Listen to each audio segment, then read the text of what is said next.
शायद उसकी वजह से, इसकी वजह से इसका बाप बीमार है। तो सारे ऐसे सोचते थे, लेकिन ऐसा परमात्मा ने मेरे को जब भाग्यशाली बेटी बोला ना, मेरे को पहली बार ऐसा लगा कि मैं भी भाग्यशाली हूँ। कहते बेटे तेरे को बचपन से भक्ति मिल गई, और क्या चाहिए, तेरे को परमात्मा मिल गया, तेरे को और क्या चाहिए। तो मैं परमात्मा को, मतलब आप विश्वास नहीं करोगे, गुरुजी कभी खड़े नहीं होते सिंहासन पे, खड़े होके बोले आजा मेरी भाग्यशाली बेटी। उन्होंने मेरे को जप्फी में ले लिया, मेरा बेटा आ गया। मेरी बेटी परमात्मा पाना चाहती है, देख तेरे सामने खड़ा है परमात्मा, कर ले सेवा बेटा चरणों की। तो मैंने उनकी सेवा करी परमात्मा की।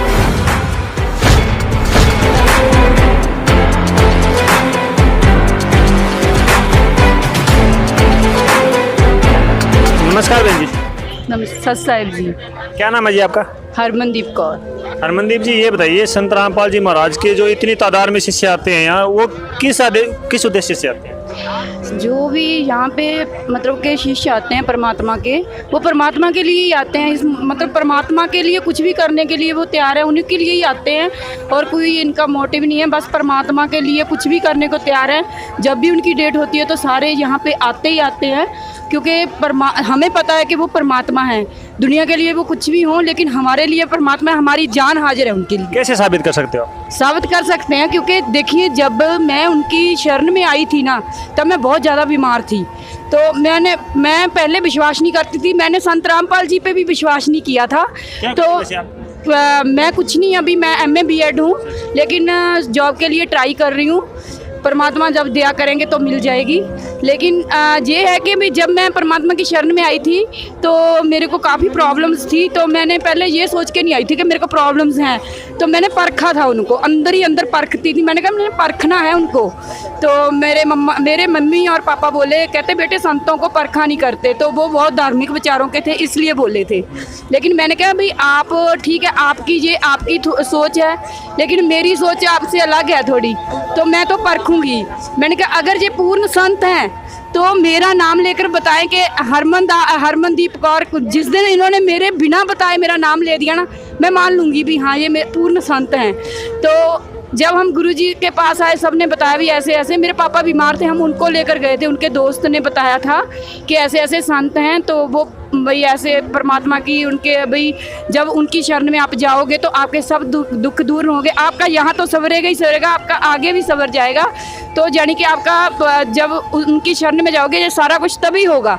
तो हमने विश्वास नहीं किया, मैं तो बिल्कुल भी नहीं करती थी, लेकिन मेरे को लगाव था अंदर से, ये चाहती थी कि काश ये पूर्ण संत ही हो, क्योंकि मैं भी अंदर से ये चाहती थी, मेरे को शुरू से लगन थी परमात्मा पाने की। तो मैं ये चाहती थी कि मेरे को पूर्ण परमात्मा मिल जाए। तो बस मेरी एक ही इच्छा थी कि मेरे को नाम लेकर पुकारे पहले ही दिन, तो मैं मानूँ ये संत है भाई, ये पूर्ण संत है, यही मोक्षदाता है।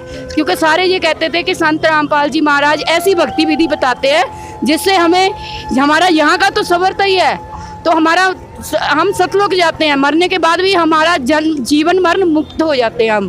तो मैं इन बातों पे पहले मैंने कहा हाँ मुझे चाहिए तो ऐसे ही संत, लेकिन जब मेरे साथ ये कुछ भाई मेरे को ये चीज़ मिले, पता चलेगी, मैं उनको परखूँगी। तो वो कहते चलो ठीक है आप परख लेना, तो ये बात अपने मन में रखना। तो वहाँ पे कोई भी जब हम पहुँचे तो वहाँ पे सारे मेरा नाम पूछ रहे थे, तो मैंने अपना नाम नहीं बताया। तो मैंने कहा भाई अगर मैंने बता दिया कोई संत जी को बता देगा तो उनको तो पता चल ही जाना है मेरा नाम क्या है। तो मेरे मन में थोड़ी कहते हैं ना शैतानी होती है बच्चों के मन में, तो वो थी। तो मैंने जब गुरुजी के पास गए, हमने जाते ही नाम ले लिया, मैंने भी नाम ले लिया, जाते ही हमने सबने नाम ले लिया। तो क्या हुआ जब हम गुरुजी के पास गए, नाम लेने से पहले क्या हुआ कि वहाँ पे पोस्टर लगे हुए हैं जी, अंड ब्रह्मांड के पोस्टर लगे हुए हैं। जैसे मैंने उनको देखा तो क्या हुआ कि मेरे अंदर एक ना वीडियो सी चलने लगी कि मैं यहाँ पे पहले भी कभी आई हूँ, ये पहले भी कुछ हुआ है। तो मैंने कहा ये मेरे साथ क्या हो रहा है, मैं आंखों को ऐसे ऐसे करके फिर से देखूं, मेरे साथ फिर से हो रहा, मैं फिर आंखों को ऐसे करूं फिर हो रहा। फिर मेरे को क्या हुआ, गुरुजी ने क्या दिखाया कि मेरे को हर एक बंदे में गुरुजी दिख रहे थे।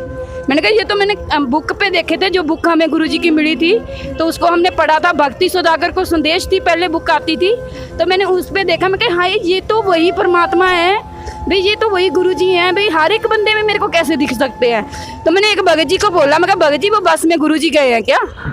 तो वो बोले नहीं नहीं नहीं, कहते गुरुजी नहीं गए। मैंने कहा नहीं, कहते वो ऐसे नहीं बाहर आते। मैं कहा नहीं नहीं आपको नहीं लग रहा। फिर मैंने कहा आपका तो पीछे भी खड़े हैं, मैंने उनको बोला। कहते नहीं नहीं नहीं ऐसे नहीं। तो उनको तो वो हंसने लग गए। कहते अच्छा, उनको क्योंकि वो पुराने भक्त थे, उनको समझ थी कि ये भक्ति की कमाई होगी इसकी पुरानी, तो परमात्मा इसको दिखा रहे हैं। तो जैसे ही मैं गुरुजी के आगे पहुंची तो हमने जब नाम लिया खाना खाने के बाद, तो गुरुजी ने बोला, हम लाइन में लगे हुए थे, लेडीज़ की अलग लाइन लगती है तो जेंट्स की अलग, हम दर्शनों के लिए जा रहे थे। तो गुरुजी ने बोला हरमनदीप दास आगे आले बेटी। उन्होंने कहा जय बंदी छोड़ की, मेरे मन से अंदर से बोलो ये तो पूर्ण परमात्मा है।